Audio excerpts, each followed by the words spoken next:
The craziest part about all of this is maybe, just maybe,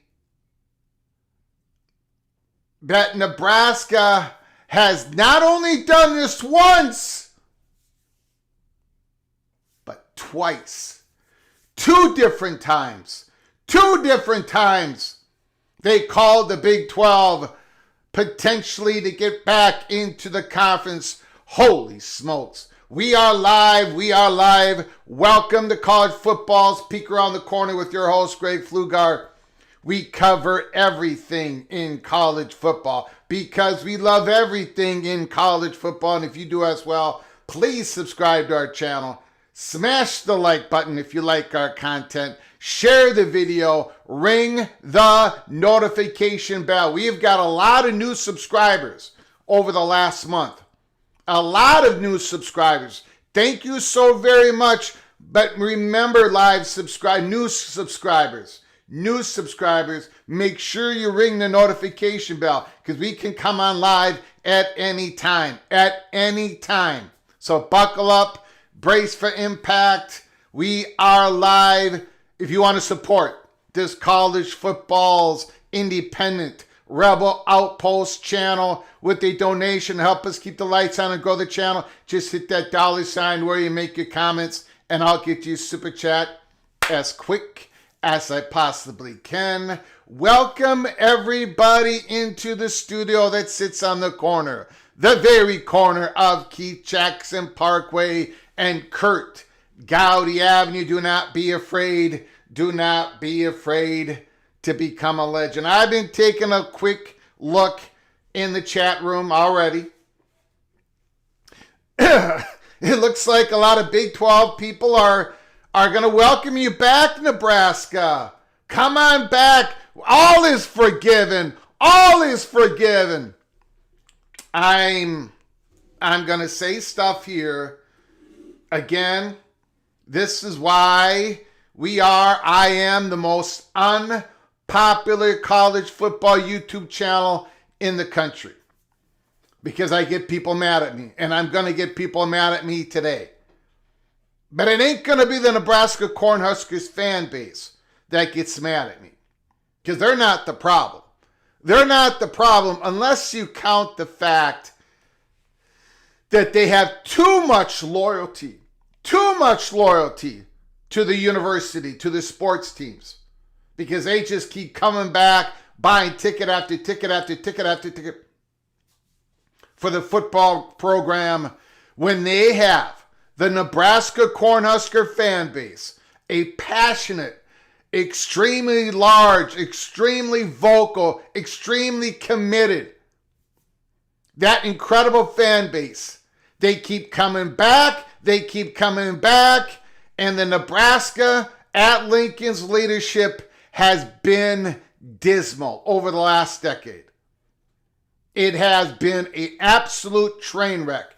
And some of our Big Ten people, we've been watching it in real time. And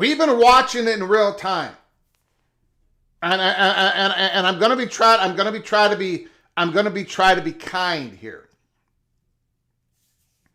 A lot of Nebraska beat writers, man. Now they've changed their tune a little bit lately over the last couple of years. But man, they regurgitated everything that they were fed over the last decade.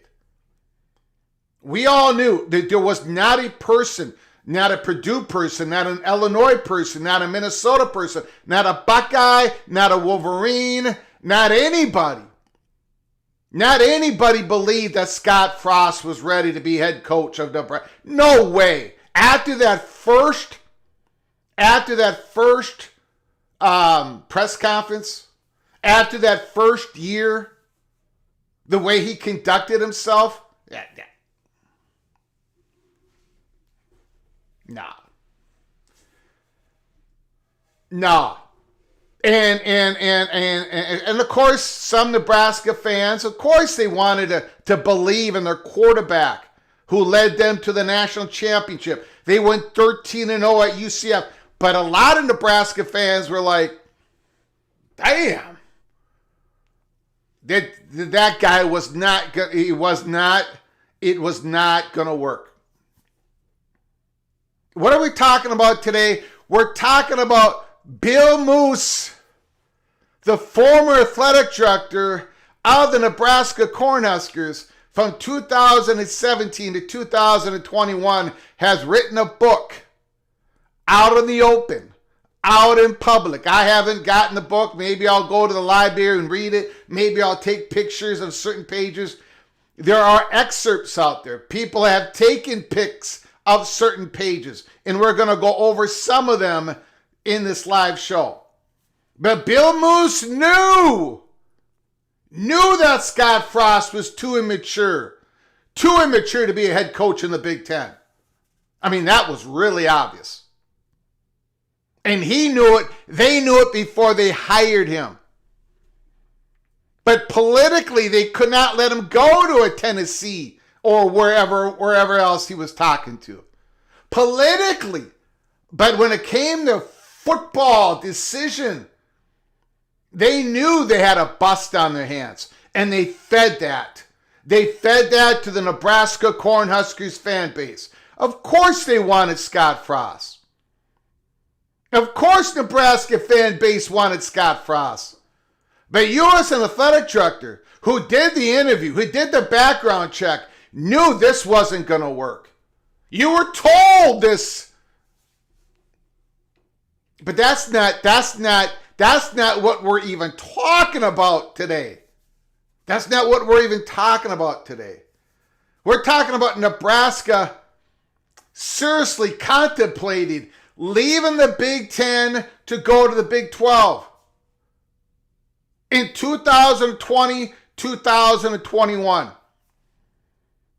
to where Bill Moose had discussions with Bob Bowlesby, in where the president of the University of Nebraska had discussions with his own regents about it.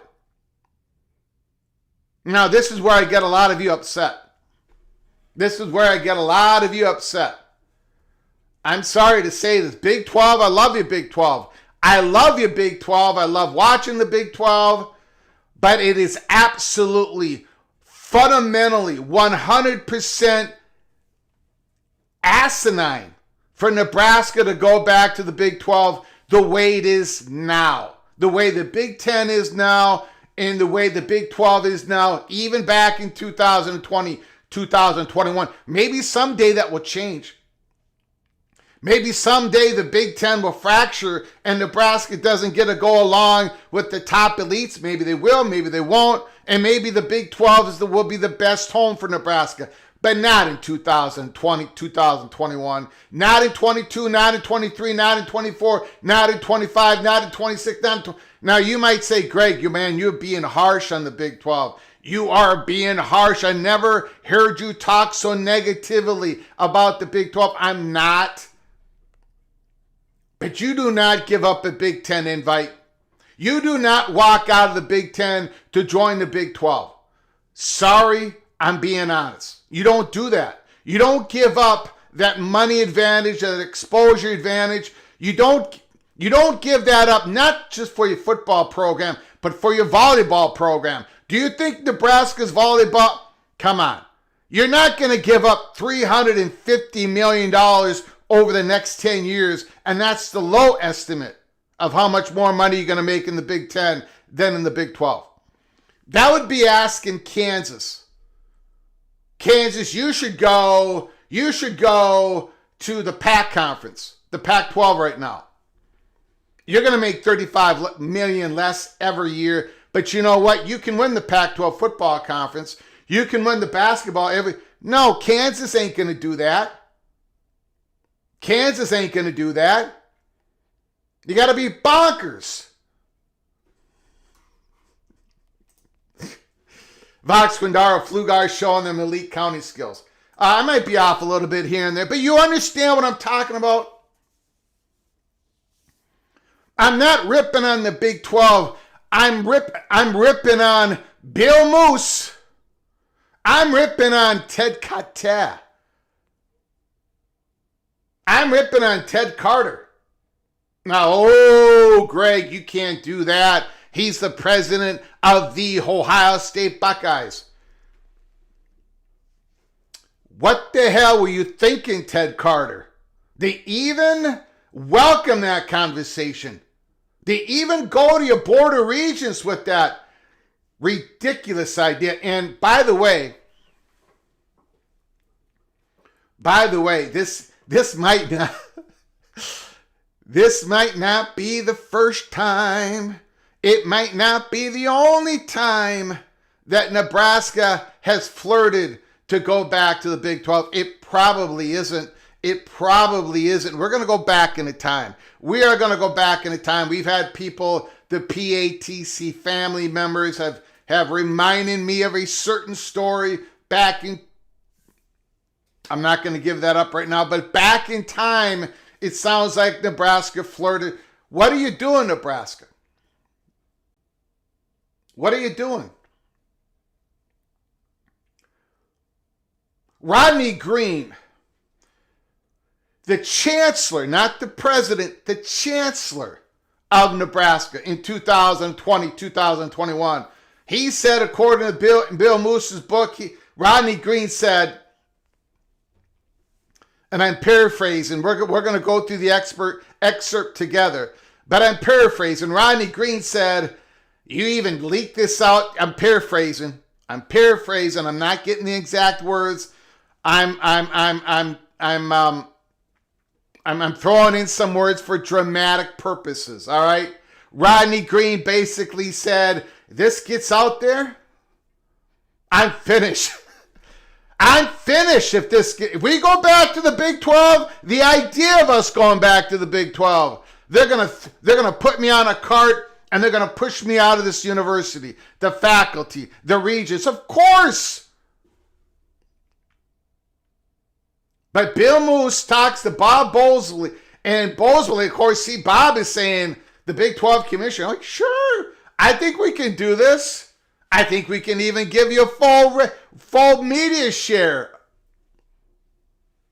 And Bill Moose is admitting to all of this. He's putting in a book. I guess I got to tip my cap to his honesty. I don't know. Look, I have said this for a long time.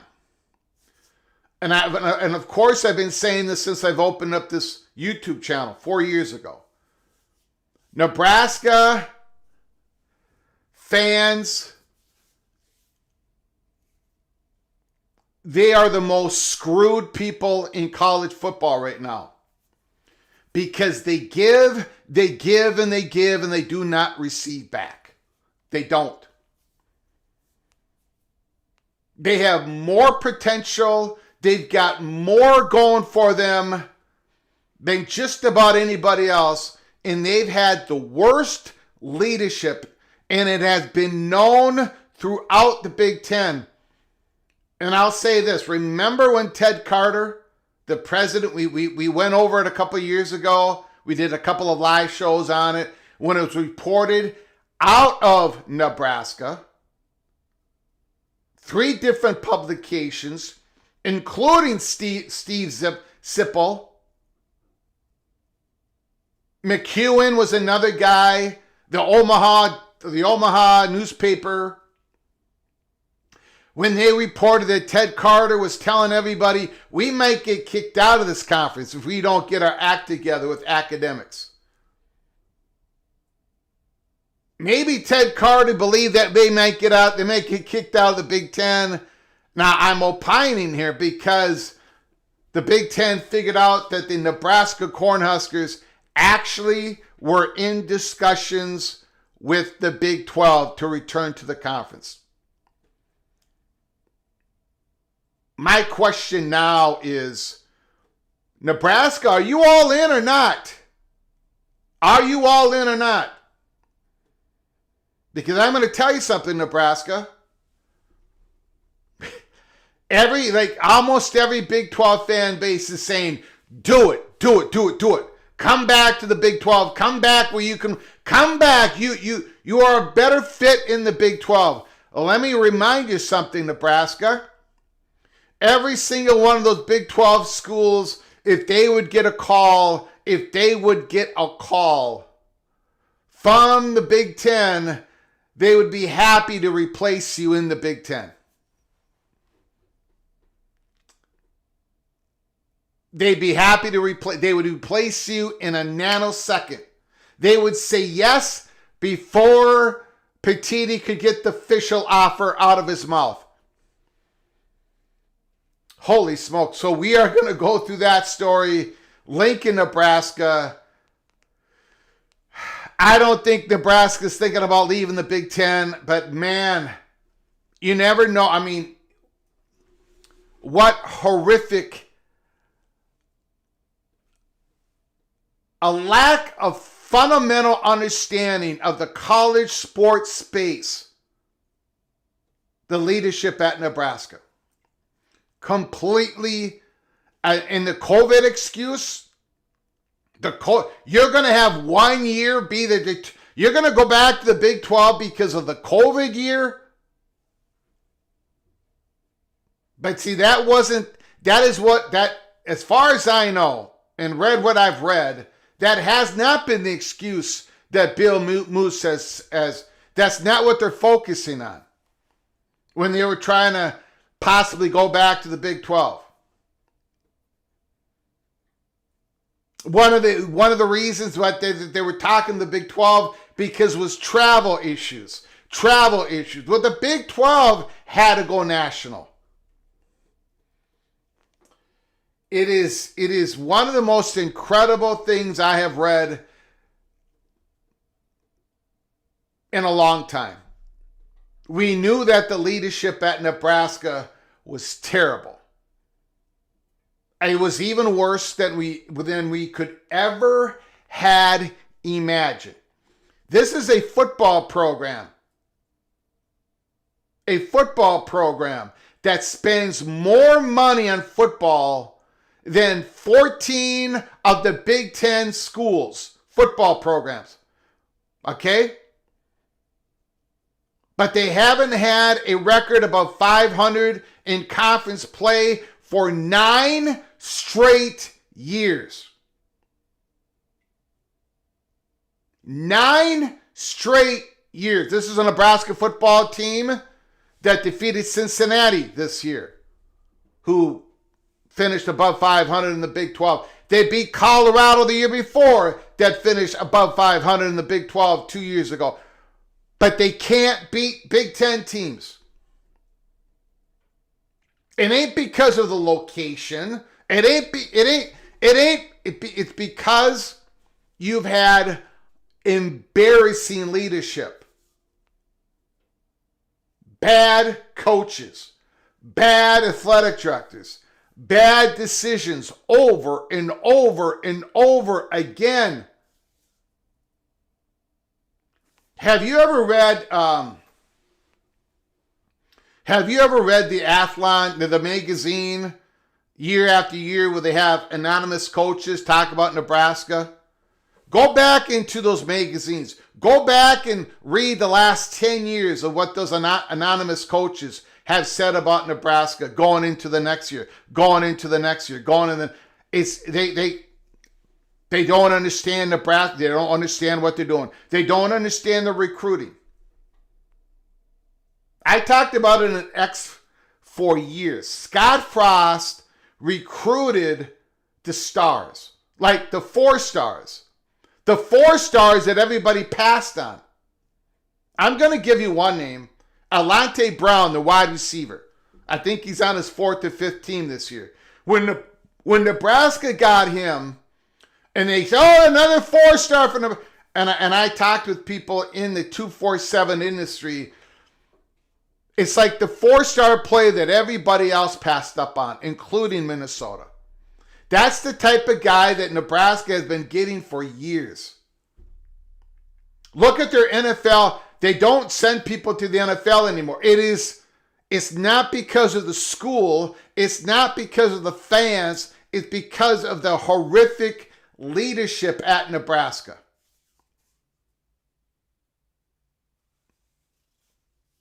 And you almost went back to the Big 12. And if you would have done that, and again, people are going to take this personally. They're going to think, Greg is taking a shot at the Big 12. If you would have done that, Nebraska,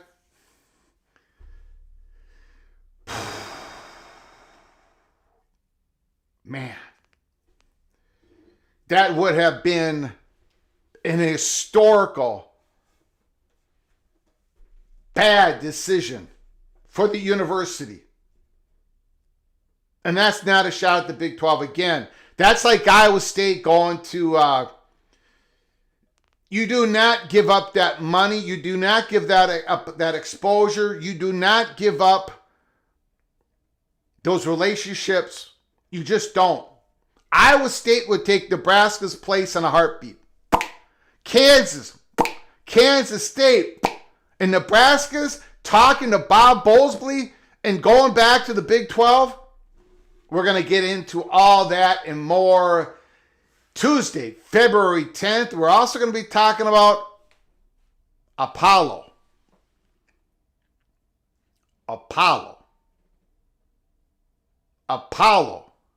Private equity firm. What are they planning? What are they planning on in the college sports space? We're going to be taking a look at it. Bill G, the incredible, edible. Bill G, 5 gifted memberships. Once again, thank you, Bill G. I appreciate your incredible generosity. We've got Ava Akai, Bacon, Noah Ramirez, Lewis is in the house. Thank you, Lewis. Thank you, guys. I appreciate all of you. coming on in. Bill G, thank you for the gift memberships. When you get a chance, please say thank you to Bill G for his generosity. All of you are knighted. Cloak and Dagger. Go to our library of episodes. Watch all the episodes, including members only Cloak and Dagger episodes. So give it a watch. Give it a listen. Thank you, Bill G. Appreciate it so very much. And we've got Ricky Tungate. Super Chat. The undisputed national champions, Indiana Hoosiers.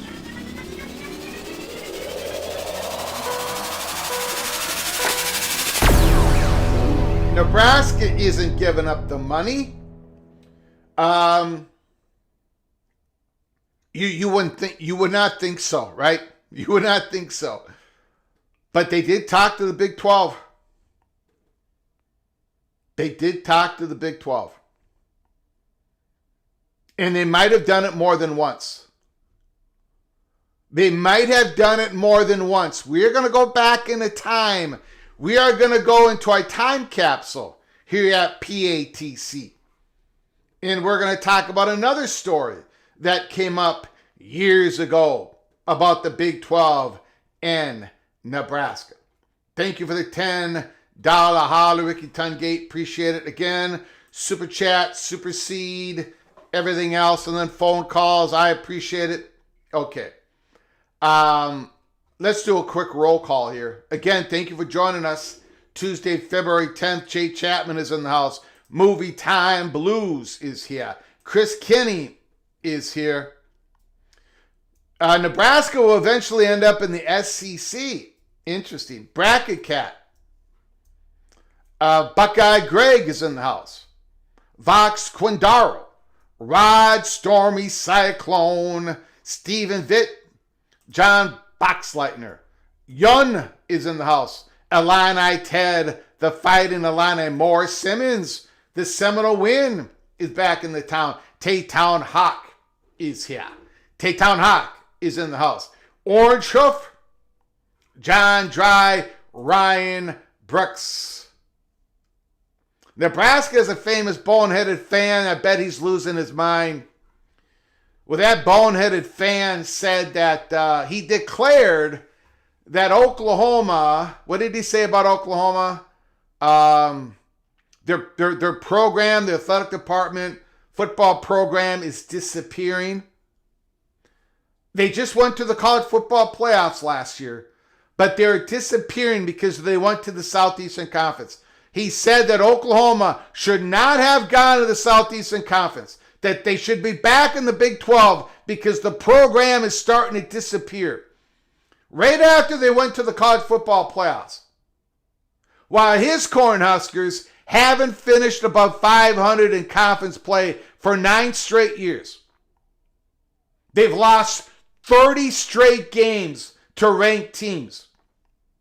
They've lost 5 in a row to the Minnesota Golden Gophers. They've won 1 bowl game in I don't know how many years. Karan Shakar is in the house. Who else is here? Who else? Cal Beers, Bimba, 75, 79. Al Bundy is in the house. Jerry Justice is here. Mountaineer Memes. Carla Jenkins. Leslie Hill, thank you for coming on in. Appreciate it. Kurt Dominic. Trojan Fight. This isn't surprising. If any schools regret changing conferences, Nebraska has to be one of them. Nick Kelso is here. Rich Austin, Utah Utes, Daniel Gorby. The Seminole Win, Daniel Gorby, Caleb Ramirez, Mr. Buckeye is in the house. Zero Wiz, Matthew Carlson, thank you for coming on in. Go Green. Go Green. Talking about Detroit. The bowl game in Detroit is done after 20 9 years. The bowl game, the Big Ten bowl game going to Detroit, it's over. Now, I hope the pinstripe is over. I hope the guaranteed rate bowl is over. I do not like those games being played outside in baseball stadiums. I cannot stand it. It's terrible for the student athletes. It's terrible for the fans. It's terrible. Kenneth Maynard is in the house. Nebraska would be better off in the Southeastern Conference. DLB is here. Brian Jones is in the house. Connected to WWW. Nebraska to the MAC is in the house. All right. First of all, again, thank you for everybody for joining us. I first want to talk about Apollo. Last night, Sporticle. Amazing Blue is in the house. Thanks for coming on in, Amazing Blue. Luisa Beltran. Do you remember who Apollo is? Do you remember we talked about Apollo? Apollo is one of these private equity firms that submitted an equity plan, they presented one to the Big Ten athletic directors and to Tony Petitti and the lawyers. They were one of 3 or 4 of them. Now, their bid did not beat out UC Investment, but Apollo gave it a run. I happen to believe that Apollo also gave the Big 12 maybe a presentation. Do you remember the other important part about Apollo? Anybody in the chat? Remember when we broke them down? Apollo Management Group? Does anybody remember in the chat? What school, there it is, Caleb Ramirez, Duke. A lot of Duke people, a lot of Dukies at Apollo. Apollo Global Management said its plans to deploy about $6 billion for its new sports strategy. The first time the firm has cited that figure after it was reported in the fall that it would raise $5 billion for the venture. Last year, Apollo Global launched its sports unit called the Apollo Sports Capital.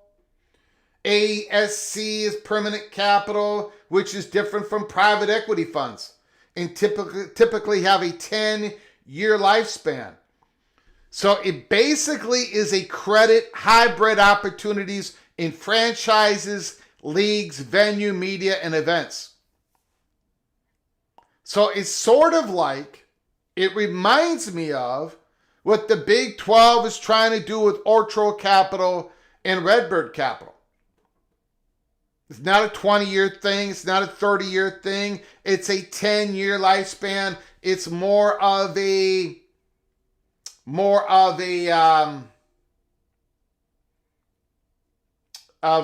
credit line, so to speak. There's not much more to the article that interested me. It just went through. I'll put it up on the screen here. You can go through it later. Apollo is believed to be fundraising for a few different units. But anyways, that is the article. The rest of it is not really all that useful. But Apollo Global Management, we're going to keep an eye on it. We're going to keep an eye on them. We know that they have been in how do I say this? They have been in Rosemont, Illinois, at the offices of the Big Ten. We know that. And I believe they were with Brett Yormark in Dallas at some point or another. So Apollo Global Management, will keep an eye on that. Okay, now let's get to the story. Let's get to the story here.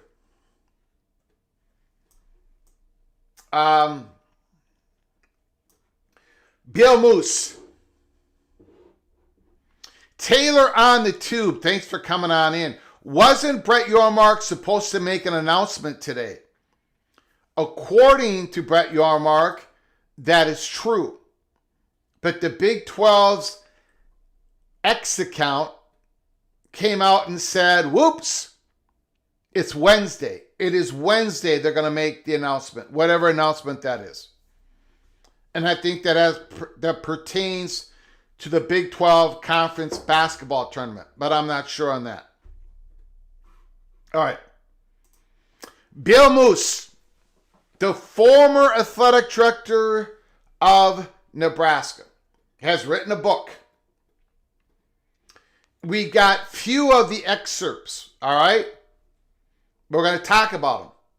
It kind of jumps around, so it doesn't, it's not from one page to the next. So we're losing some context over these pages. This is Bill Moose, athletic director of Nebraska, 2017 to 2021 or 22. As pissed off as I was that Matt Davison unexpectedly sat in the meeting, I was glad he did, as it prompted me to tell Kendra to stay in the room. And like many times before, her intuition proved to be invaluable. He's not ready, she said, after closing the door that just left the two of us in the room. Too immature. Yep, I agree.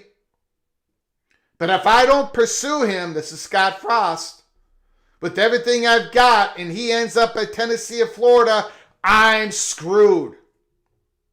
Yeah, this is Kendra. Yeah, but if you bring Nebraska's golden boy home and he falls flat on his face, you are really screwed. Remember, people have short memories. In other words, they were only going to give so much grace to Scott Frost being the national champion quarterback of Nebraska. They knew that Scott Frost, they knew that he was not ready. He was immature. And this was before that first press conference. Remember, they had the interviews. Just crazy. But anyways, that's not the real part of the story. Another part, okay, we're going to go into another excerpt here. Bill Moose, former athletic director of Nebraska. Following their team after joining the Big Ten meant fans had to travel long distances, which proved to be both time-consuming and costly. This was conveyed to me on several occasions, and not just by farmers, ranchers, and small-town merchants, but also by top-notch professionals, affluent business owners, and even a couple of members of the university's Board of Regents.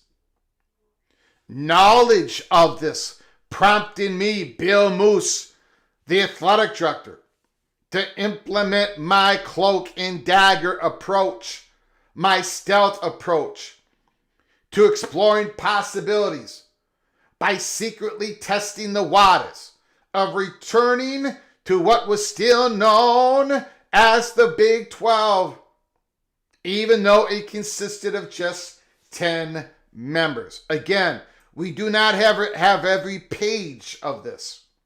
We only have excerpts, and it jumps around. So again, we don't have the full, at least at this point, we do not. So, Bill Moose, in his own book, knowledge of this, knowledge that this travel long distances prompted me to implement my cloak and dagger approach to exploring possibilities. Cloak and dagger, cloak and dagger, cloak and dagger, by secretly testing the waters of returning to what was still known as the Big 12. Centered around having my old friend Pat Kilkenny reach out to Bob Bowlesby, the Big 12 Conference Commissioner, whom I had befriended during our time together in the Pac-12. Pat Kilkenny, who replaced me as Oregon's athletic director, had also become good friends with Bob Bowlesby, who at the time held the same position at Stanford. Now Pat Kilkenny, the athletic director at Stanford, is getting Bill Moose all hepped up, piped up to talk with Bob Bowlesby. Knowing that Pat would do a thorough job of gauging Bob's interest in what I believe should have been a realistic possibility. So again, Bill Moose is using Stanford's athletic director to gauge Bob Bowlesby's interest in bringing Nebraska back. I mean, this is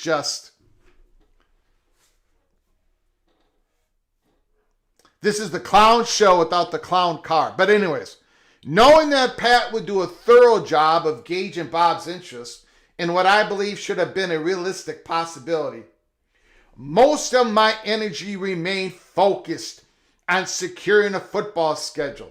In my mind, not only was that important for the aforementioned reasons, but also for the department budget. And then it kind of skips around here, okay? It kind of skips around. One company that sounded intriguing to him was an outfit named Legends, one whose principals was Dallas Cowboys owner Jerry Jones. After describing what he felt Legends could do for us, I encouraged Garrett to pursue the prospect of contracting with them, sitting down with their people to have in-depth discussions. This has nothing to do with what we're talking about, but we're going to read the full page. When he did, it triggered the company's top people to inform Jerry of our interest. As a result, I received a call from him almost immediately. Our visit was delightful. Besides complimenting my career, he thanked me for our interest and finished by inviting Kendra and me to be his guests at the Cowboys game with Pittsburgh on November 8th.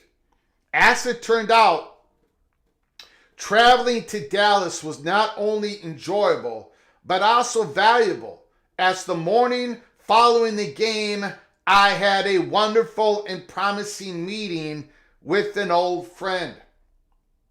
When I learned from Pat Kilkenny that Bob Bowlesby showed an interest in the prospect in Nebraska returning to the Big 12, I seized the opportunity to get together with him while in Dallas, as his office was just a few miles away in nearby Irving. Again, let's get to this. Nebraska talked with the Big 12 2020-2021 and the possibilities of going back to the Big 12. The two of us met for breakfast at the hotel restaurant, and after reminiscing about our fabulous time together on the Nike trip to Asia and grousing about the current state of college athletics, we got down to business. Reminiscing about their past together, and now they're going to get down to it and they're going to talk. Bob, who many believe saved the Big 12, was extremely positive about the possibility of Nebraska returning to the conference. Well, no, duh. I mean, yes, of course. He even thought a full television share could be possible upon joining. When he said having another school coming with us would be ideal, Bill Moose, I mentioned that Colorado, which had left for the Pac-12 10 years earlier, might be someone to consider. It would be like getting the old band back together, I quipped.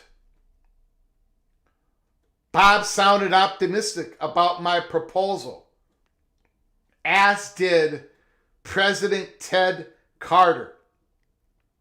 When I conveyed our conversations to him the following day, upon Kendra's and my return from Dallas, I sent a text to the president asking him to give me a call at his convenience. So, this is the athletic director of Nebraska reaching out to an athletic director at Stanford, for that athletic director to reach out to Bob Bowlesby, the commissioner of the Big 12, to gauge his interest. Bob Bowlesby told Pat Kilkenny, the athletic director of Stanford, yes, I would be interested. Then Bill Moose goes to Dallas because of some NFL game or event or whatever, and now Bob Bowlesby and Bill Moose are talking in Irving or Dallas or a few miles away from nearby Irving. They met for breakfast at a hotel restaurant, cloak and dagger, cloak and dagger. Bob Bowlesby sounds interested. Of course he is. Of course he is. Ted Carter, which Bill Moose conveyed the conversation to Ted Carter. According to Bill Moose, Ted Carter was interested. Okay, now we jump to another excerpt, which he did at 7:30 a.m. During my drive to work, seeing his name on my cell phone, I quickly pulled into the parking lot of a horse racing track that was on my route. I had separately informed Ted Carter and Ronnie Green, who was the chancellor. Ronnie Green was the chancellor. Ted Carter was the president. Bill Moose, I had separately informed Ted and Ronnie of my intent to conduct an under-the-radar cloak and dagger inquiry into possibly returning to the Big 12.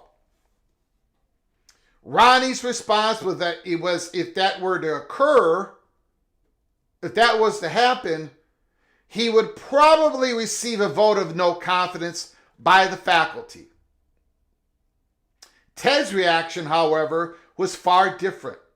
He was intrigued with the idea and told me to continue feeling things out and to keep him informed, which was why I had initiated the call. When I described the conversation I had with Bob Bowlesby in Irving or Dallas, wherever that was, at a hotel, eating breakfast, cloak and dagger, when Bill Moose, described the conversation I had with Bob Bowlesby, Ted Carter gave me the indication that he was more than interested and, in fact, used the word motivated regarding taking a serious look at it. The conversation ended with him telling me to continue my research, but to keep everything strictly cloak and dagger between the two of us, which of course I did until now, until you wrote this book. So Ted Carter, according to Bill Moose, motivated. Let's keep going here. Keep talking to the Big 12. Let's talk about it.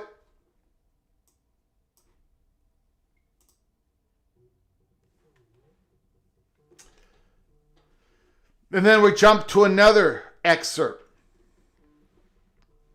Wanting to be polite to my president, Ted Carter, and being fully aware that I was speaking to a retired vice admiral, Ted Carter, I tried my best to be respectful with my response, among other things.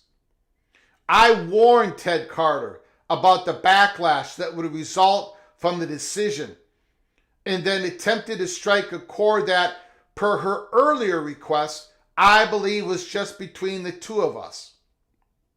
I pointed out to Ted Carter that any chance of returning to the Big 12 would go down the drain if we pulled out of the Oklahoma game. His surprising response was that there were only two regions in favor of that move, and it was no longer an option. my reaction to that was firm. And I believe justified. I believe I had connected the dots. They're using all of my terms, connected the dots. I believe I had connected the dots with Bob Bowlesby to possibly pull this off. Now, not only did I look foolish, yes, because you were foolish, but the university came across as not knowing what the hell it was doing. And perhaps most concerning was that until that moment, he had never communicated any of it to me, and I was not bashful about conveying that to him. Now, we are, to be honest, and we got more here. All right, we got more. Hang tight. To be honest, we are missing context here because we do not have all the pages. We just have the excerpts. But of course, that sounded like Ted Carter finally said, "No, we're not going to do it. We're not going to do it. We're not going to do it." There's only 2 regions that are in favor of doing that. And then Bill Moose got a little upset because it was like, I thought it was just between us two. And you've already had the regions talk, most people were like, no, we're not doing that. Ronnie Green did not want to do that. And they were talking about Scott Frost wanted to get out of the Oklahoma non-conference games. Scott Frost wanted out. A lot of people in Nebraska at that point in time said, we got the wrong head coach. In fact, Steve Sipple, 93.7 The Ticket, was on live this morning on his radio show, and he said, out in the open, longtime beat writer of Nebraska, On 3 reporter of Nebraska, 93.7, been all over the place. Steve Sipple said, I got 2 separate phone calls from Scott Frost at the time. The first one was Scott Frost saying, and I'm paraphrasing, but this is what Steve Sipple said. Scott Frost asked Steve Sipple his thoughts on Nebraska trying to get out of the Oklahoma game. Because Scott Frost wanted to get out of those games because his program wasn't ready yet. And Steve Sipple said, I don't think that's a good idea. I don't think that's a good idea. And Scott Frost says, can I count on you to support me? And Steve Sipple says, no, you can't. No, that's not good. The people of Nebraska, no, that's not what the fans that's not what Nebraska fans are all about. And then a couple of weeks later, he called Steve Sipple again. Scott Frost called Steve Sipple again and said, well, have you given it more thought? Have you given it more thought about us getting out of the Oklahoma games? And Steve Sipple said, no, I haven't given it any more thought because the answer is pretty simple. No, you can't back out. Now, Bill Moose, okay, I'm not even going to go down that road. Okay, let me show you guys something. Before we go back into time, before we go in our time capsule, again, if you're new to the program, please subscribe and ring that notification bell. We can come on live at any time at all. Let me show you guys something here. Ronnie David Green, okay, he was the chancellor, Nebraska-Lincoln from 2016 to 2023. Now remember, this guy here is the guy who said, if this gets out, I'm paraphrasing, but if this gets out, I'm done. I'm going to have a vote of no confidence. Basically saying this is stupid for us to even think about, contemplate going back to the Big 12. Okay, look at the years that he was president from 2016 to 2023.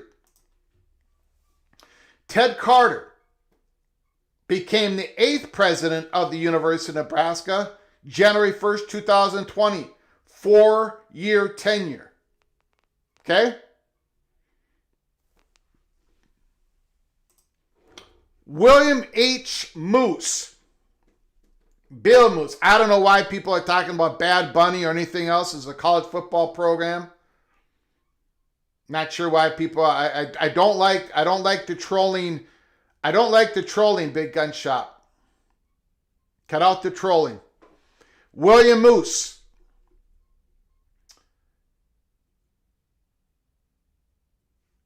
Athletic director from Nebraska, 2017 to 2021. All right. Why do I bring that up?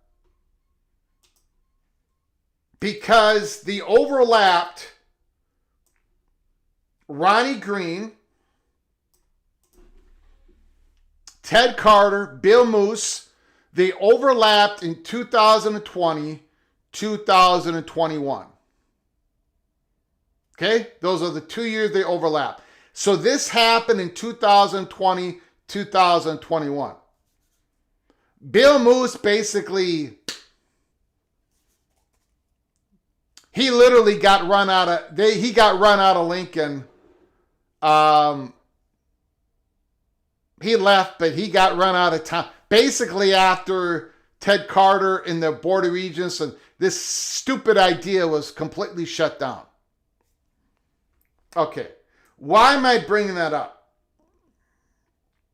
Why am I nailing down what year this happened? 2020, 2021. Do you remember? Now remember, Bill Moose talked to Bob Bowlesby at a restaurant in Texas, Dallas, Irving, whatever,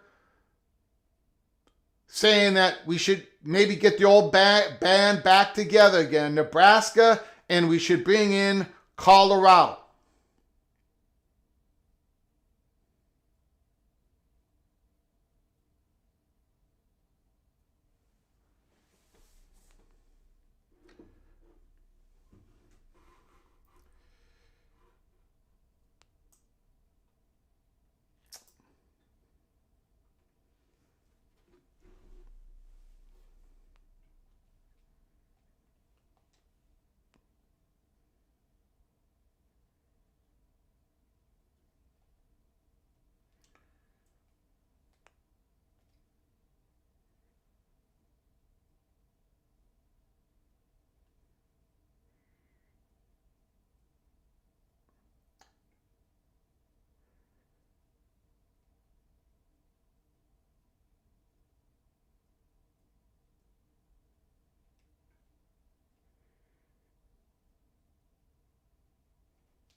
Yeah.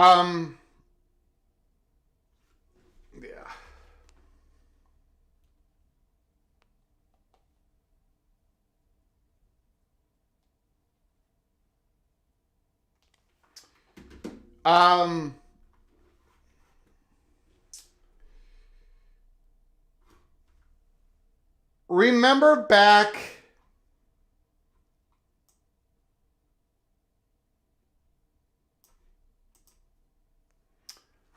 This is from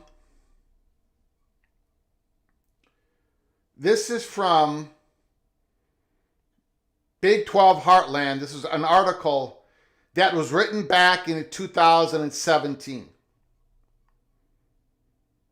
This is a 2017 article. The Big 12 Conference is currently looking into expansion, and the next wave of conference realignment could see teams reuniting with former conference members. Kansas State head coach Bill Snyder told Heartland College Sports that he knows of teams who want to return to the Big 12 Conference Tuesday afternoon during breakout sessions.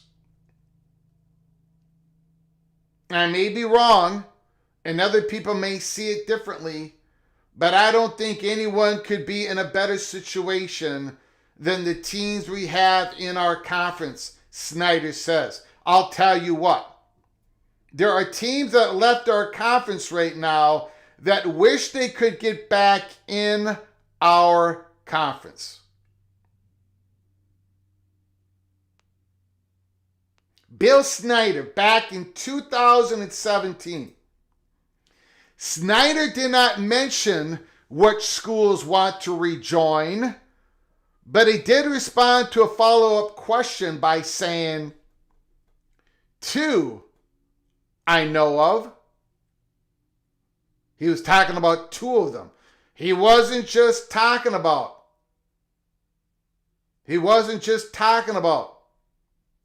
Colorado.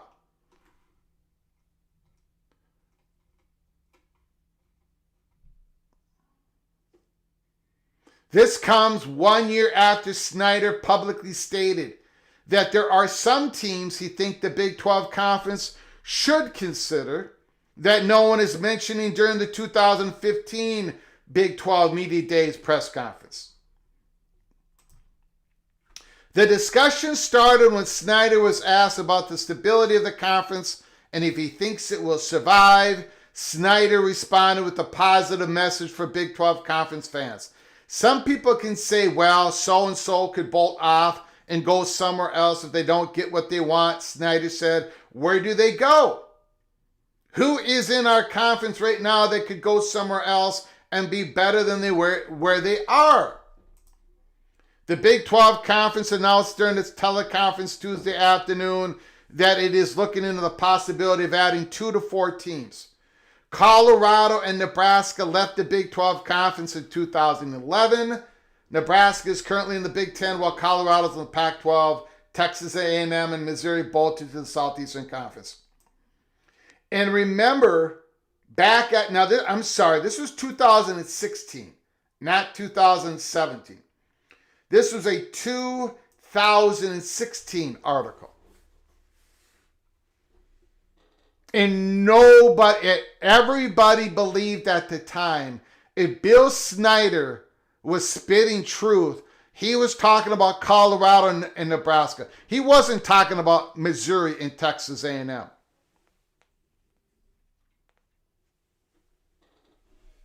As Vox Conaro says, Nebraska and Colorado.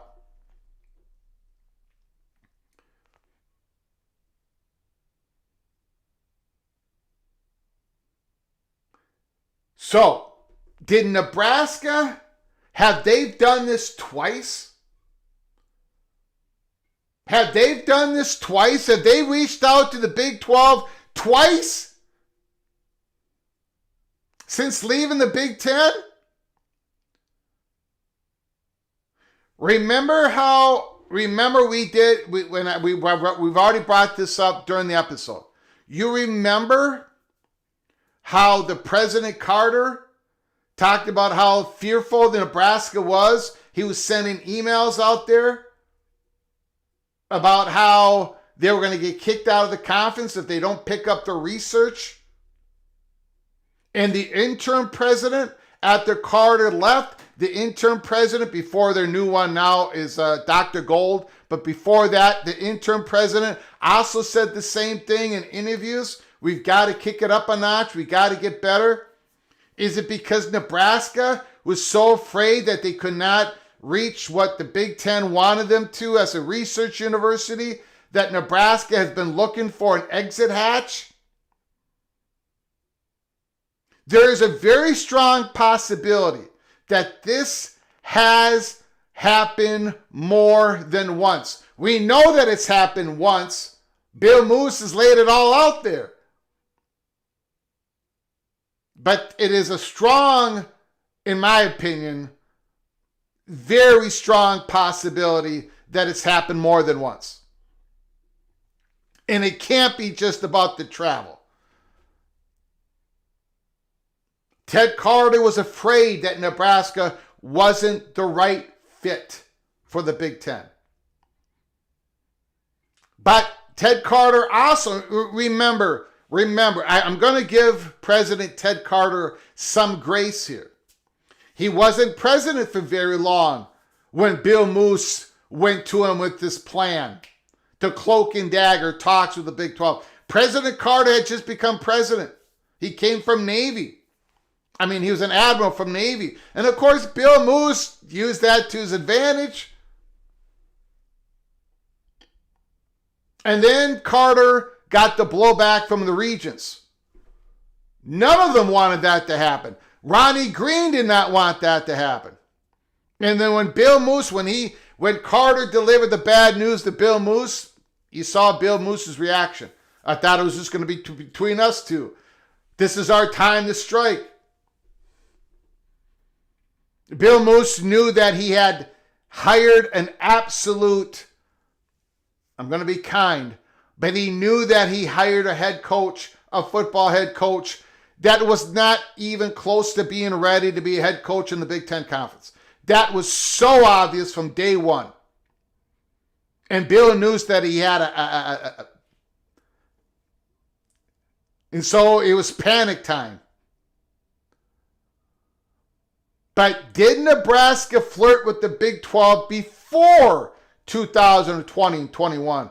According to Bill Snyder, oh yeah. And we know, we know of reports, and I haven't had time I'll conjure them up later on this week. We know that there's reports during the Big 12 versus Pac-12 saga that we did in the Holy Smoke Theater, where we had Colorado at the center of the stage. We kept telling you the reasons why we had Colorado at the center of the stage is because they made it known that they had interest. They've always had interest in coming back to the Big 12. They've always had interest in that, to get back in connection to the state of Texas. Their faculty, not so much. But they always had interest. That's why they were the tip of the spear. They were the most vulnerable. They get from the Pac-12 to the Big 12. And when that domino fell, Arizona State, and Utah followed. So we knew that about Colorado. And there's no question that Bob Bowlesby let Brett Yormark knew it. Brett Yormark knew it. He had everybody talking in his ears. We told you about the hot bubble of action when Brett Yormark met with Colorado on May 7th on a Sunday in Chicago.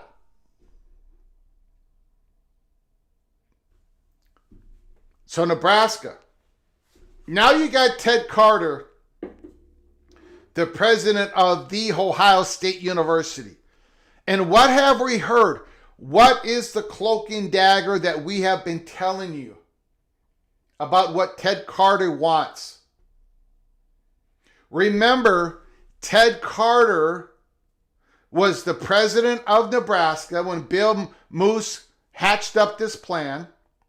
It was Ted Carter that was warning everybody at the University of Nebraska, we are becoming too much of an oddball in the Big Ten. We've got to get our act together. And they have, by the way. They have. Their research has gone way up. They've combined their research numbers, research expenditures as combined Omaha, Kearney. They've combined it all together, and they've gone from $300 million a year to $600 million a year. They've done better. Nebraska has done better. But remember, Carter was giving out this warning in the cloak and dagger information that we have given you over the last year.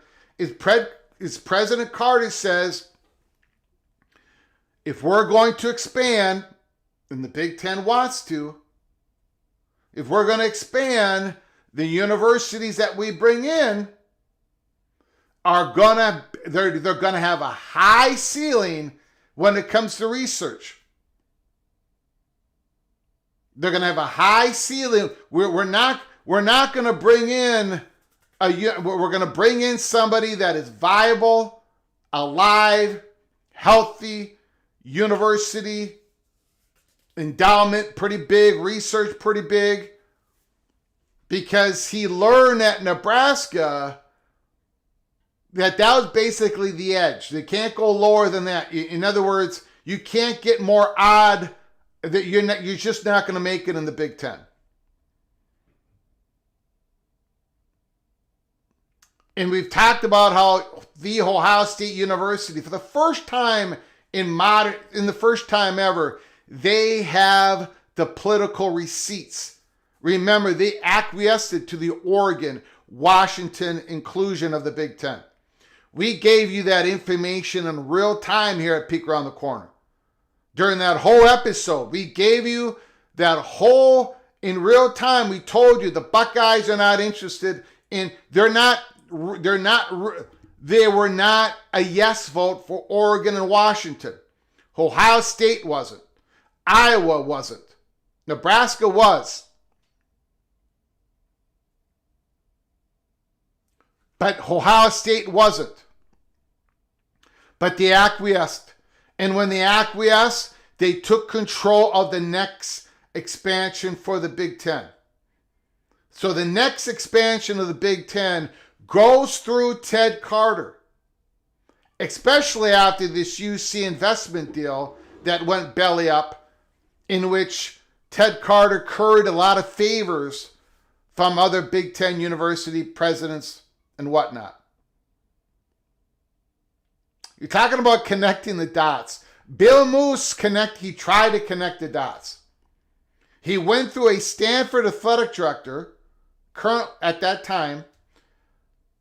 A Nebraska athletic director went through a Stanford athletic director to talk to the Big 12, to the Big 12 commissioner to gauge interest in Nebraska going back to the Big 12. That's why we talk, that's why we use the term cloak and dagger. Because it's happening all the time. And we do not hear 5% of what's going on. I've been telling you all, there's so much discussion going on. It has been going on. There's so much positioning going on. People are talking with people. Third hand, fourth hand, first party talks going on. Relationships matter. Relationships matter. Relationships matter. If you want to get in the Big Ten right now, your relationship with Ted Carter is so vitally important. But that is the news, man. It is stunning. And thank goodness Nebraska has gotten out from under the Scott Frost era, from out under the Bill Moose era, to Trev Alberts era. I have said this before, or I've at least, okay, I'm going to say this. The people that do what I do, and I don't mean just running a college football YouTube channel. The people that I've been very fortunate to build relationships with people at the money perch level, some administrators, some chatter behind the curtain people, right? The Big Ten, Nebraska losing Trev Alberts was a big loss to people like me. I never talked to the man. He doesn't know me from a head. He doesn't know me from a hole in the wall. But there are certain people at certain positions that leak like a sieve.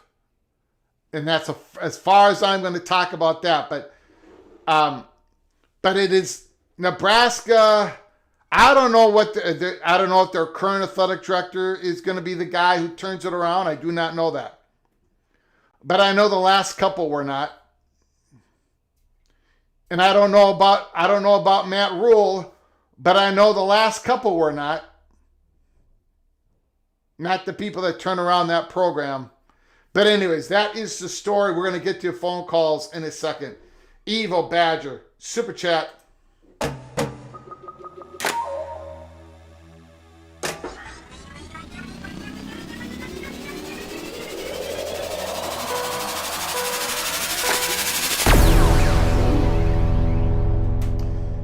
Evil Badger, Ryan Willie, $5 holla. Hey, Nebraska, you want to leave? Don't let the door hit you in the bleep on the way out. Holy smokes. Evil Badger, thank you for your generosity. I very much appreciate it. So very much. Al Bundy, Nebraska, groveling back to the Big 12 is pathetic. My prof, Texas, Nebraska, Oklahoma, Texas A&M should go back to the Big 12. The moment, if they did that, the boosters would absolutely revolt, because all that means that the boosters are going to have to pay like they have to become Cody Campbell. They have to become Colorado Buffalo. We would love to go to the SEC with Nebraska and renew the Colorado-Nebraska game from now on. I already said this was the best option for all. Kansas, BYU, Arizona State, also the OG Big 8 back together. D5 Terps, Buckeyes are making the call in the next two ads.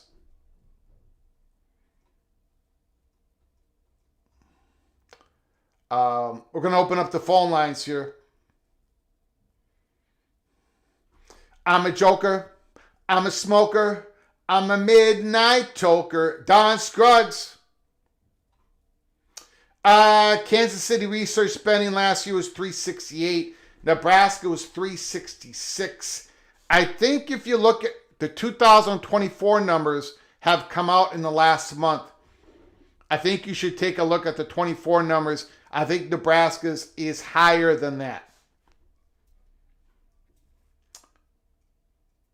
I think those are 2023 numbers. Tumasta panicking Nebraska. Go Black 45. I've seen people saying the SEC would be interested in the Arizona schools to get the 24 if ESPN or Netflix will pay for it. Again, Netflix is the chalk in acquiring Warner Brothers Discovery. But Paramount Global, whatever you call them, Global Management, Paramount Plus, they put out another bid to Warner Brothers Discovery, basically saying we'll pay you for your exit fee to get out of it with Netflix, which is like $1.2 billion. Okay, so what is going on here is it's the economics of consolidation in media, in everywhere you go, right? But it's also about expansion. The NFL, Robert, the commissioner, talking about how maybe we're going to add an international team in the future. But we want to expand more NFL games in international markets. We're going to do it, guys. We're going to do it. They're going to go up to 16 international games a year. Why is the NFL doing that? Because it's more and more money, because the demand is out there. The demand is out there. The NBA going to expand for 2 teams. Seattle and Las Vegas, most likely. The Supersonics looks like they're coming back. And if that happens, please move the Timberwolves to the Eastern Conference. Move Minnesota to the Eastern Conference so we can play the Bulls, the Pistons, the Bucks, the Indiana Pacers. Leave Memphis out west. Okay. But what I'm saying is is college football is going to go international, ladies and gentlemen. It is. It is. And Netflix and Amazon, they're going to go right into that space. They are. Most likely they are. Most likely the SEC and the Big Ten are going to want to get more content, and they're going to expand at some point. And I believe that the third conference is going to be a big conference as well. Whatever that turns out to be.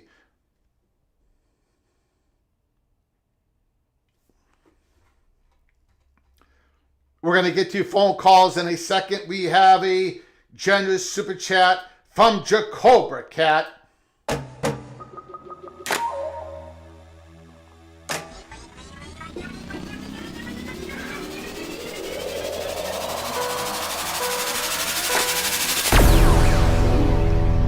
$2 holler.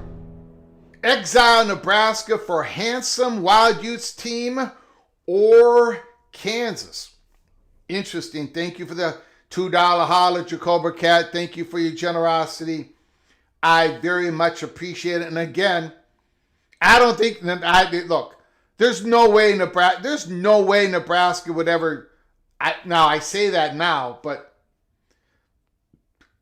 I'm sure I said it then. And look, I'm going to have to take the L. I'm sure I have said in the past, there's no way Nebraska would ever think about leaving the Big Ten unless the conference fractured. I know I have said that. So I'm going to have to take the L here because Bill Moose did talk to Bob Bowlesby. So big L on my part. My apologies. My apologies. Thank you, Jacobra Cat. Thank you for the $2 holler. My goodness. Look at the monster super chat from Vox Quindaro. Wow. Holy smokes.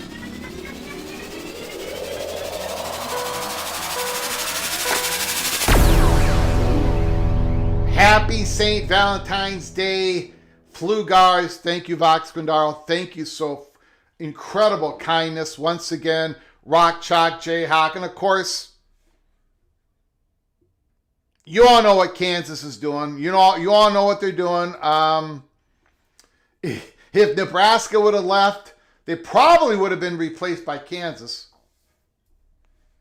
That's the thing. If Nebraska would have jumped from the Big Ten to the Big 12, it would have been a Big 12 school that would have replaced Nebraska.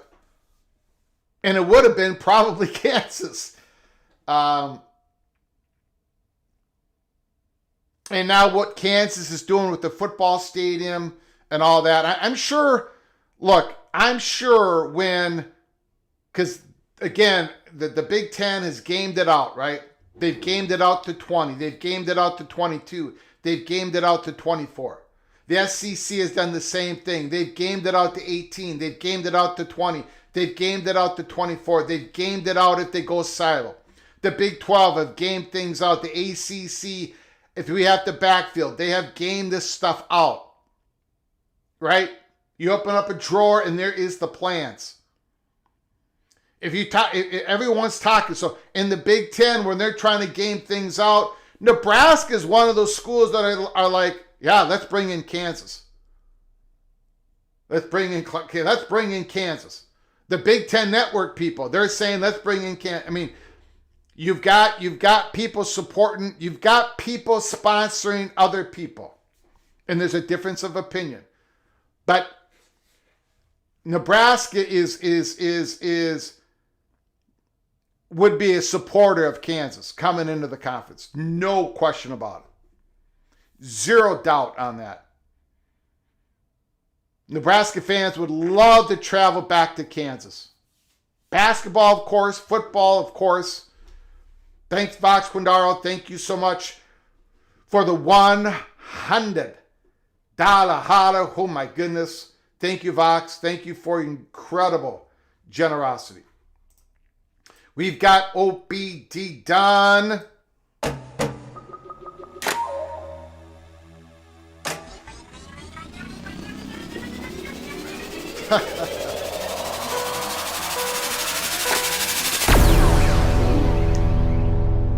$35 holler. This is for a couple of bags of some barbecue pellets for the new Holy Smoke smoker that I hear you have now.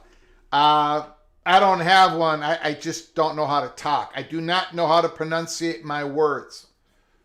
So this is the perfect job for me, being a host of a college football YouTube channel when I cannot talk. But I also sing on this channel and I cannot sing. I also make predictions on this channel against the spread, and you guys know my record on that. Greg the Cooler, and I'm also the re-elected mayor of Loserville City. So everything has gone pear-shaped in the studio. Thank you, Opie. Thank you for the $35 holler. I appreciate it so very much. You're very kind, sir. You're very kind. Vox Quindaro, Opie, D. Don, and we got the Colorado Buffalo. The Colorado Buffalo.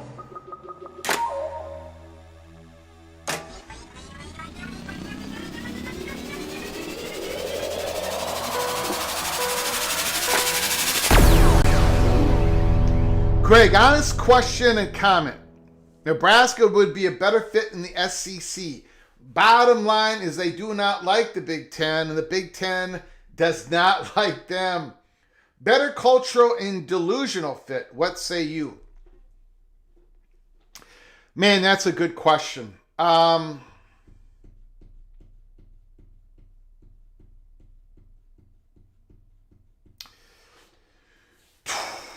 In many ways, they are a fit to the Big Ten.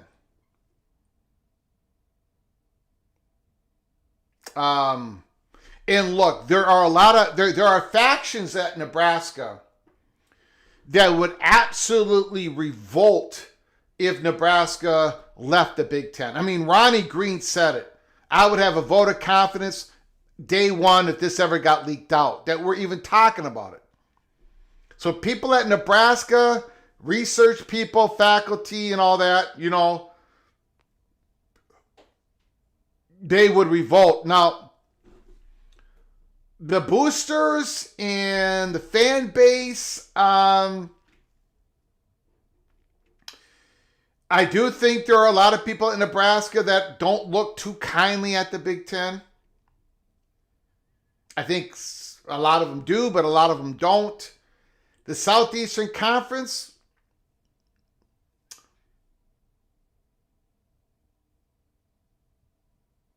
I don't know. I mean, look, for example, Colorado, your Colorado Buffaloes, are they a better fit in the Big Ten, or are they a better fit in the SEC? They're probably a better fit in the Big Ten, if the Big Ten would ever grant an invite. Colorado has a lot of students from California.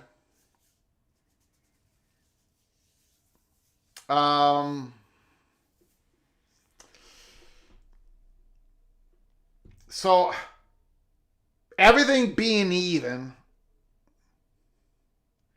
I think it's a slight better fit in the Big Ten for Nebraska.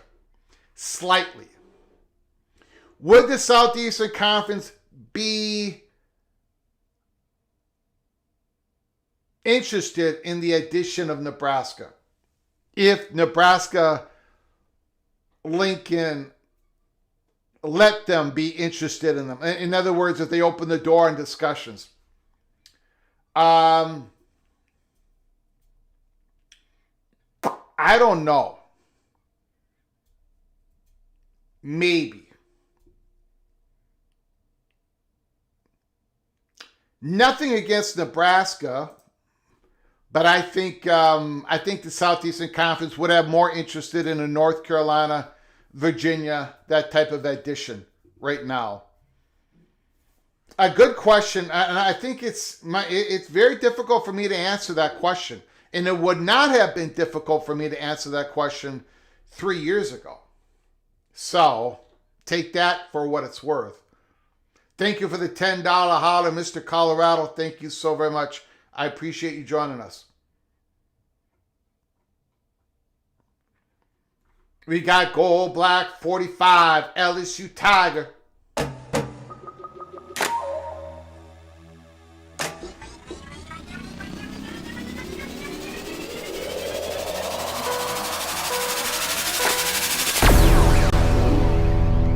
$2 holler.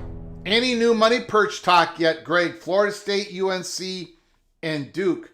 We did have our Florida State money perch talk to us about January.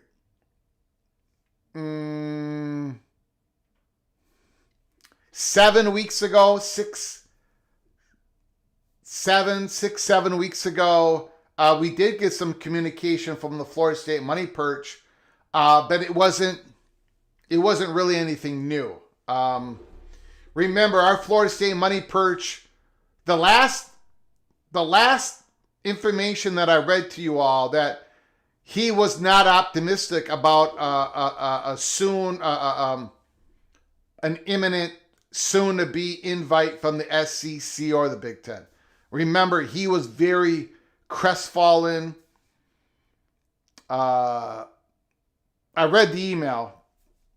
I think it was like a year and a half ago now. Or over a year ago for sure. And he was talking about how a reimagined ACC or Big 12. I mean, the people that he talked to, they were not convinced. The money perch at Florida State is not convinced that they're getting an invite anytime soon. And that was over a year ago, and that turned out to be true. Now, if the Florida State money perch, who, by the way, has been dead nuts correct on everything he has told us, starting back in December 26, 2022, I believe, when he told us and we reported that in a couple months from now, Michael Alford, the athletic director, is going to say something about Florida State not being happy. Everything he has told us has been accurate. So if the Florida State money perch ever gives us more information and gives us the okay, we're going to come on here live and we're going to spill the beans. We'll reach out to him again on that. The North Carolina, I'm going to be honest with you. The North Carolina situation is on or before 2027, June 1st, 2027. We believe they're going to make some declaration on their status going forward. And all eyes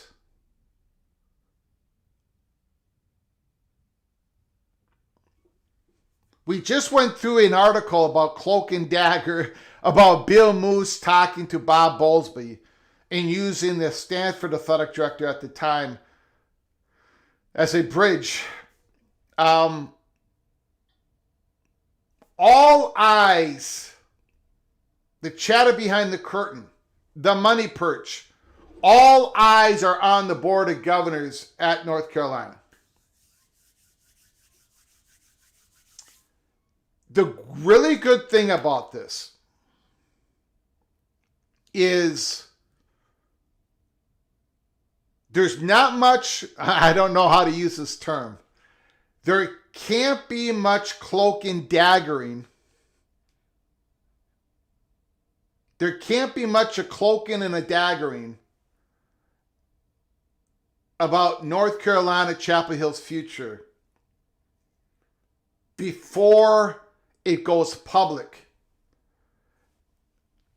Everything that we have been told, everything that is going to be done, planned on being done, any meetings, all of that has to be public at the Board of Governors.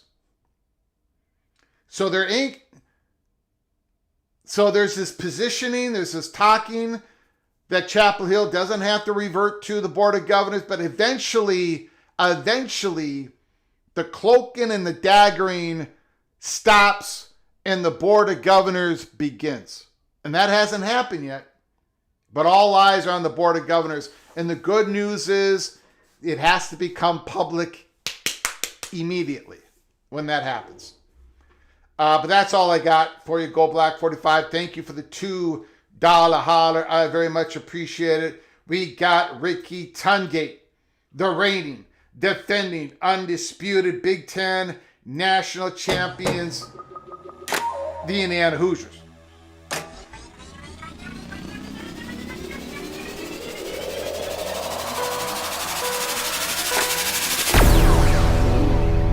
Indiana Hoosier Ricky Tungate, thank you for the $5 holler. Everyone says Nebraska should play Kansas or Colorado, but they play Houston Baptist. They can play their old rivals.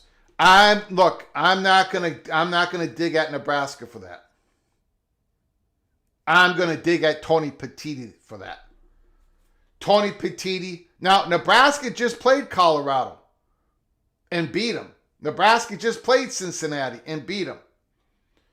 But Tony Petitti, I'm going to take this time. Tony Petitti, make it a requirement that every Big Ten team has to play a Power 4 opponent in their non-conference schedule. That should be a requirement. Even though most Big Ten teams do that, it should be a requirement. Big Ten should not be so soft. Make it a requirement. Thank you for the $5 holler, Ricky Tungate. I appreciate it so very much. We've got a massive super chat from Cope Major.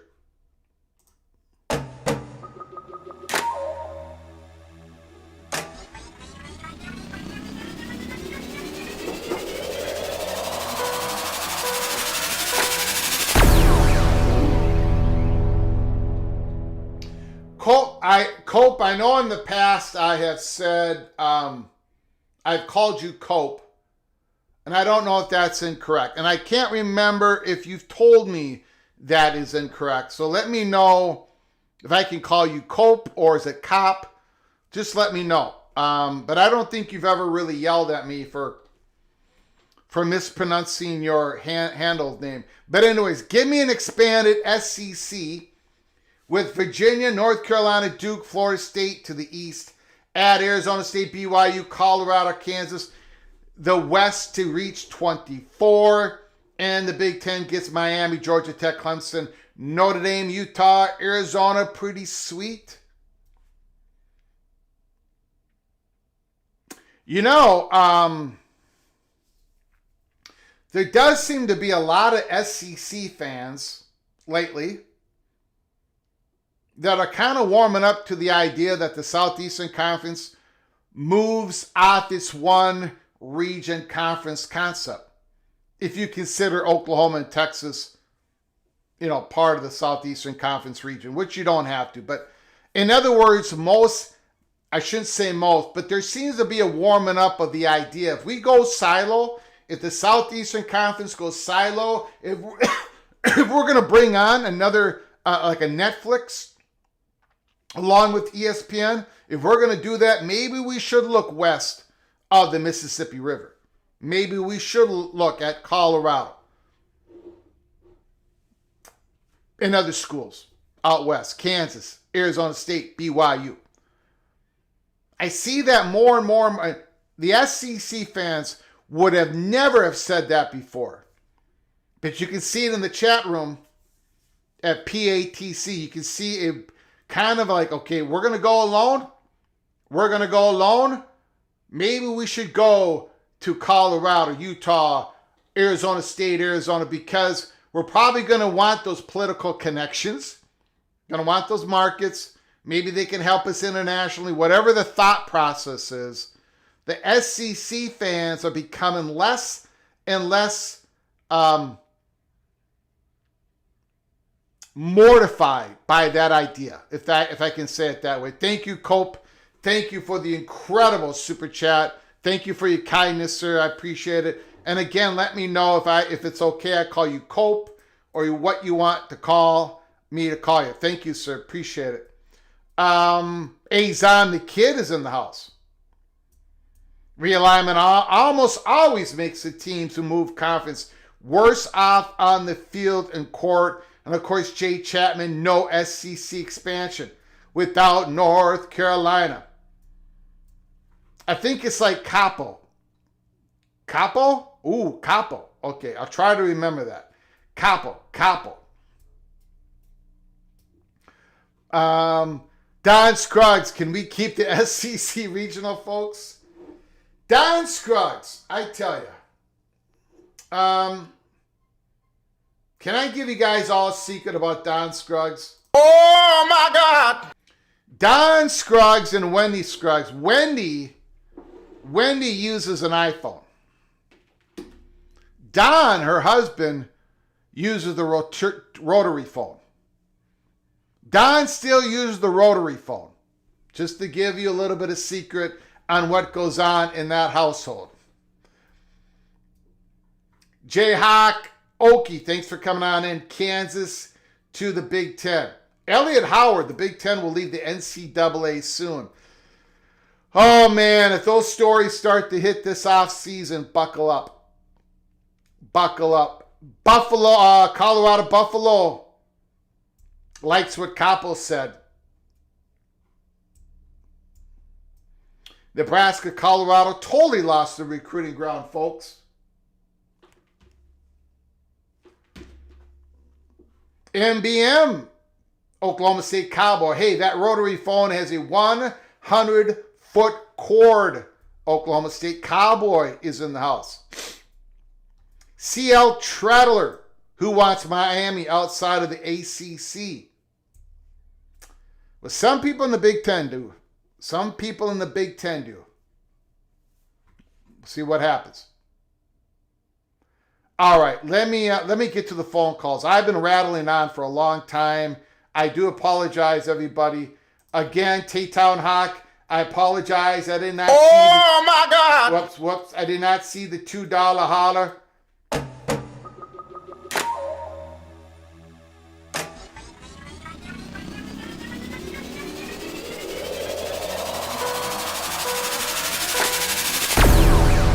T-Town Hawk, I wear my red legs every time we play Missouri. Thank you so much for the $2 holler. I appreciate it. Okay, let's get to your phone calls. I've been rattling on all night long. 763-260-1333.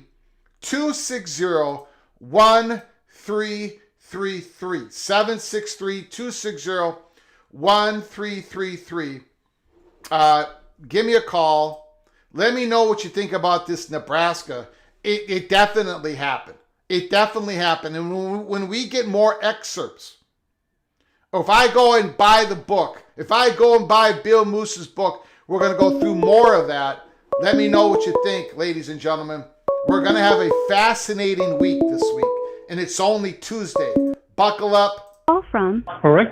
Rick is on the phone. The floor is yours.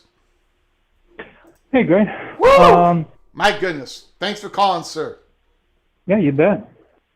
The Cornhuskers, when was the most recent that they have shown an indication to want to leave? 2020, 2021. I can't give you the exact date. I don't have the book in front of me, but it has to be within those 2 years because that's the 2 years that Ronnie Green, Bill Moose, and Ted Carter overlap each other in those three positions. Okay, that was 5 years ago, and yes, right around the time they're losing their AAU status and being pressured to get it back. But now all's forgiven, and you don't need the AAU status anymore. Nice to have, but not required. Mm-hmm. Okay. Now, Bill Snyder did say in 2016 that he had heard that there were two former Big 12 colleagues that wanted to come back to the conference, and I think that was probably Colorado and Nebraska. Yeah, that was a decade ago. Yeah.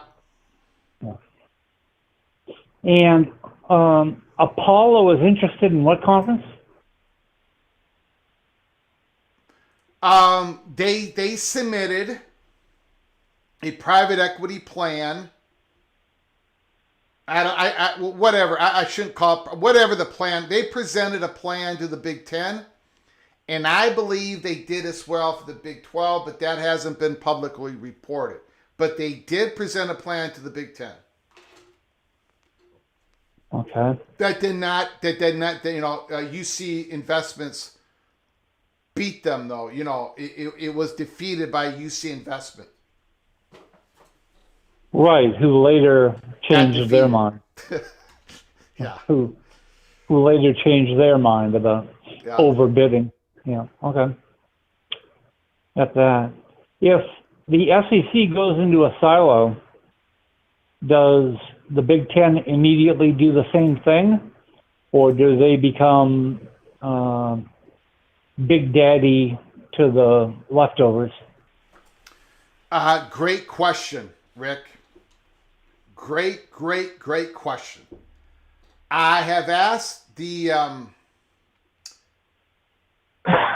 my guess, and it's only a guess, is that they would go silo immediately as well. But that's a guess. It's 95% speculation. Might the Big Ten consider giving Nebraska a free exit pass in return for getting Miami to immediately replace them?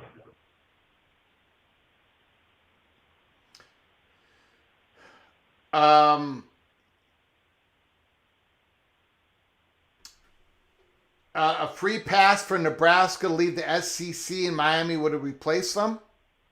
Immediately. Same date. Yeah, sure, but I don't think I do not think Nebraska wants to go. But if Nebraska look, and of course this story is coming out, right? And I've already read and listened to some Nebraska beat writers, and they're like, "My God, it was worse than we thought." Steve Sipple, Sorensen, these Nebraska, they're just like, "My God, we have completely screwed around for the last decade. It's embarrassing."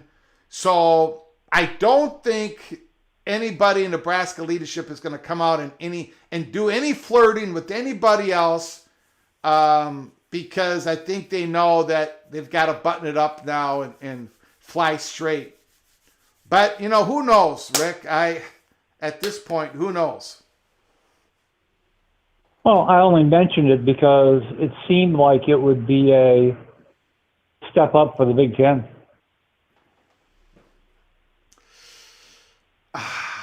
In some ways, yes. In some ways. Nebraska has been a leader in women's volleyball. They've been sensational. And the university has, over the last year,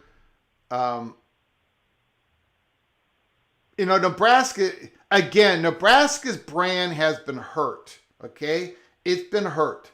But it's a very valuable brand even today. Incredible. The whole state is behind Nebraska. I did hear again from Steve Sipple and Sorensen from 93.7. They both have said that demand for season tickets is actually down for the first time that they could ever recall. Right now, Nebraska's actually advertising and saying season tickets. They never had to do that before. So the brand within the state and outside of the state there's been some damage inflicted, but it's still a very valuable brand to this day. I don't think they're leaving the Big Ten. I don't think there's interest. But again, I would have been wrong years ago, and I might be wrong today, Rick. That's all I can say. Well, I'm not knocking the Cornhuskers. Yep. I'm giving them an easy out to get to wherever they want to go. Yeah. And that from the Big Ten's perspective, it would be an advantage to replace them with Miami, who's a solid AAU school and who opens up the southeastern Florida market. You're not losing anything by losing Nebraska. I would agree with that. Yeah. And when it comes to football, we'll call it even. They both have the same amount of national championships. Yeah. Okay, thanks for the call. I appreciate the call, sir. Rick, beautiful call. Legendary PATC.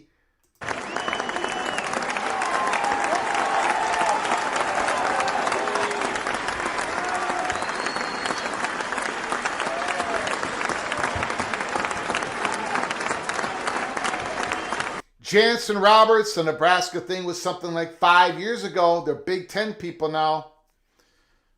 But it sounds like 5 years before the 5 years, it also happened. It sounded like Nebraska flirted with the Big 12 in 2015, 2016. And then 5 years later, they're flirting. So they might be doing this every 5 years. They might be flirting right now with the Big 12 in 2026. I'm joking. At least I think I'm joking. Mr. Colorado Buffalo, who's Nebraska's rival in the Big Ten besides Iowa? Nebraska, Colorado, Nebraska, Oklahoma, Nebraska, Texas. There are 3 legendary matchups. There's no other Big Ten school that Nebraska really enjoys or get up for. Nebraska and Minnesota, they've played over 60 times.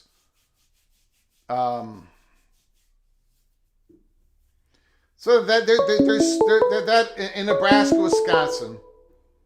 But the Nebraska-Penn State thing really hasn't taken off like a lot of people thought it would. Call from Tristan 5. Tristan 5, the floor is yours. Thanks for calling. Hold on 1 minute, please. I just want to remind everybody, if you want to, please subscribe to our channel, and if you do so, please ring the notification bell. We can come on live at any time. This is an independent national college football YouTube channel, the most unpopular national football channel in the country. Tristan 5, the floor is yours. Go ahead, let it rip. Thank you, Greg. Thanks for taking my call. You got it. Hey, listen, I want to comment about Nebraska here. This idea, or someone's floating, I don't know where the source of the story comes from because I kind of joined you late. Yep. But this idea about Nebraska maybe being interested in the SEC, did someone float that idea? No, people are just speculating because we're going over the Bill Moose's book, and where Bill Moose talked with Bob Bowlesby of Nebraska potentially leaving the conference to go to the Big 12 in 2021. People are speculating. Oh, okay. Yeah. So what I was going to say is I don't see that would ever happen, but if it were, it would be for the reason that someone had decided that Oklahoma and Nebraska should play every year as a conference game. I think that would be the only draw that might interest the SEC in Nebraska. And I think also, Greg, it would be a prerequisite to get Kansas before you get Nebraska. Mm-hmm. That sounds like the logical prerequisites or the reasoning behind such a move. But yeah, I agree. I don't think that there's any realistic chance that Nebraska would be interested in going to the SEC or vice versa. It's too far out of the region, seemingly. But now, Greg, you were talking about SEC fans are kind of open to the idea of expanding beyond the region a little bit. And yeah, well, I think the fans are. I don't know about Sankey and the presidents quite yet. They do want to increase the footprint. Obviously, they want into Carolina and probably Virginia. But I don't know. But the fans are more acceptable, I believe, of going outside west of the Mississippi. What do you believe, sir? I kind of agree with what you're saying, and I even have pondered this a good bit, and I was asking myself, how in the world could the SEC do it? So, Greg, this idea that I have right here, I am going to preface this by saying there's no way that this can happen, okay? It's inconceivable that what I'm about to say could ever happen. Got it. But if you could wave a magic wand and you had a goal for the SEC, like a business goal to get into a new time zone for broadcasting purposes, mm-hmm. If they could swing it, I would say try and get a conference going in the Four Corners region of the country. You know, you got your 2 Arizona schools, you got Colorado, you could conceivably throw in a Colorado State maybe. You could get Utah if they don't find their way into the Big Ten. Maybe in a pinch you could pull in New Mexico just for region. Or maybe Nevada. But if you could get, let's say, 7 schools from that area of the country to be a conference, they could be affiliated with the SEC, where the SEC could have an agreement with them that says, we'll schedule for all of the teams in your conference, we'll schedule 2 SEC teams to come play in your stadiums, and then you could have 2 games in the SEC footprint, and the winner of your conference could be part of our play-in for the playoff when they expand the playoff. And I think that could conceivably, if something like that were to materialize, it sounds like there's enough positives that someone might actually think about it. Like I said, there's no way it could ever happen. I'm not putting forward the idea that it would. But just sort of thinking outside of the box, I think that would be a great way for the SEC to get into that time zone. I mean, gosh, you'd have probably a game most weeks in that time zone that the SEC could broadcast in a late window. Mm-hmm. And they could swap. They could swap games and say, hey, you got to let us broadcast a home game in your time zone, and then whatever media agreement you guys come up with when you're playing a road game in the East, we can swap our games so that you can broadcast in an earlier time zone in the East if you want, and try and get viewership that way. So I do think that there's the idea out there that they need to get into a new time zone. I think that's a real idea that people probably are going to mull around, think about, see if they can come up with a way to do it. I don't think one school does it, like just Colorado by itself. That doesn't sound right to me. I think it would have to be a bigger presence. But anyway, that's just an idea that I once had. I thought it would be an interesting idea to try and do something like that. Interesting. Yeah. Yeah, and so the latest on North Carolina is there's no new news there, right? Your latest update on them is still no new news. Just a lot of eyeballs watching it. Yeah. Okay. Yep. That'll be if they're the first team out, Craig, that'll be a shocker. That'll be. But apparently, that's what I guess that's the chalk, right? Is that they're going to have to make a decision. That's the chalk. That's the chatter behind the curtain, chalking it up. Yep. Man, I have spent years thinking it would be Florida State or Clemson. Yep. Now I'm going to end up being wrong. Yep. Okay. Well, hey, thanks, Greg. You keep up the good work, and I'll talk to you later. I appreciate it. Thank you, sir. Beautiful call. All right. Bye-bye. Tristan 5. Legendary call. Again, there is no National College Football YouTube channel that relies or leans more on its family members more than I do. In other words, I lean on you guys in the chat room. Great calls, great chats. Thank you for your incredible kindness when it comes to the super chats. Great football, college football talk. 12 months of the year, day after day after day. If you're new to the channel, please subscribe, ring that notification bell. But nobody relies on its listeners more than I do. Because I am the original Minnesota moron. I'm not the brightest bulb in the fridge. I just happen to know where every refrigerator is located in any building that I enter into. I want to thank you all for joining us. Bill G, thank you so much for your generosity. Ricky Tungate, Eva Badger, Jacobra Cat, OB, D Dunn, Buffs, Colorado, Buffalo, Go Black 45, Tatown Hawk, Ricky Tungate, Copa Heartbreak 25, and Vox Quindaro. And we got a super chat. From Heartbreak 25.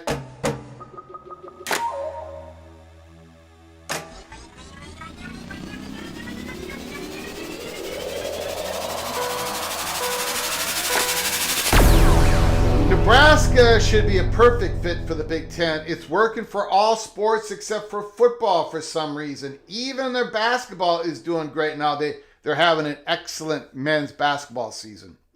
Absolutely beautiful season. Exactly what the Nebraska Cornhusker fan base needed and wanted. And of course, the women's program, the volleyball program, is exceptional.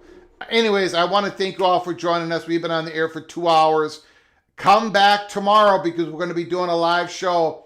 There are things that I've wanted to cover that I've not been able to cover because there's been so much stuff going on in this off season already, and it's only just begun. So stick with us here at College Football Peek Around the Corner. Buckle up and brace for impact. Make sure you subscribe, ring the notification bell before you leave. Please smash the like button if you've enjoyed our content today from all of us at College Football's Peek Around the Corner. To all of you, please you all take great care of each other. Thank you so very much.